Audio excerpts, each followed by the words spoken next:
Okay, the other thing I like to say is that so this is actually the actual way the Buddha walked to enlightenment, the jhanas, and then the psychic powers, and then contemplating the Four Noble Truths and attaining enlightenment.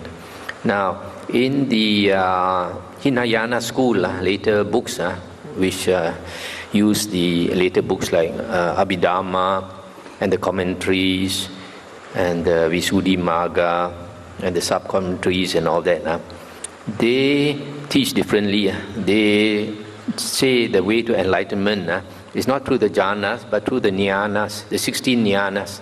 The 16 jhanas were written 900 years after the Buddha's passing away by Buddhaghosa.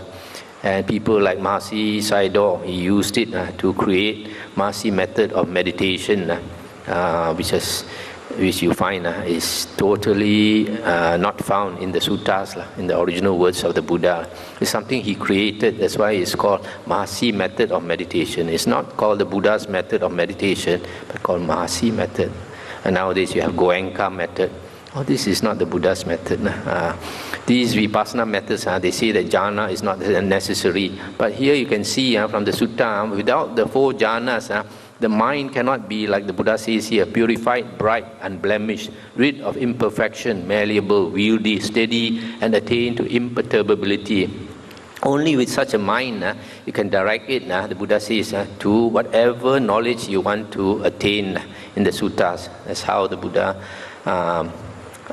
developed the mind. That's why when a person attains the jhanas, the mind is said to be developed. Meditation is synonymous with developing the mind, bhavana. Bhavana, the word bhavana means a developed mind, a mind that is rid of the 5 hindrances.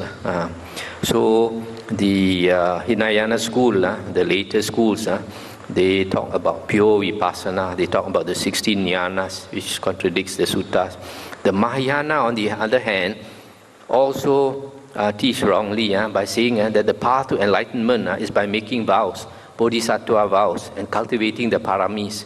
The paramis are later teachings. You find the suttas, no mention of paramis. The paramis are worldly qualities, generosity, speaking the truth, all this, keeping moral conduct and all that.